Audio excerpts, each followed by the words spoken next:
আবার বলেন সবাই বলেন আওয়াজ করেন লা ইলাহা আবার লা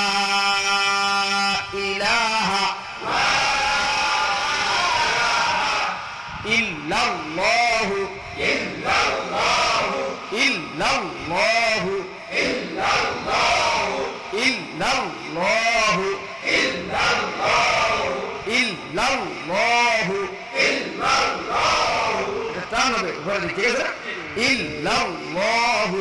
ইল্লাল্লাহু দেখেন দুইটা ধরে খাই কিন্তু ইল্লাল দেখেন ইল্লাল দেখেন ইল্লাল্লাহু ইল্লাল্লাহু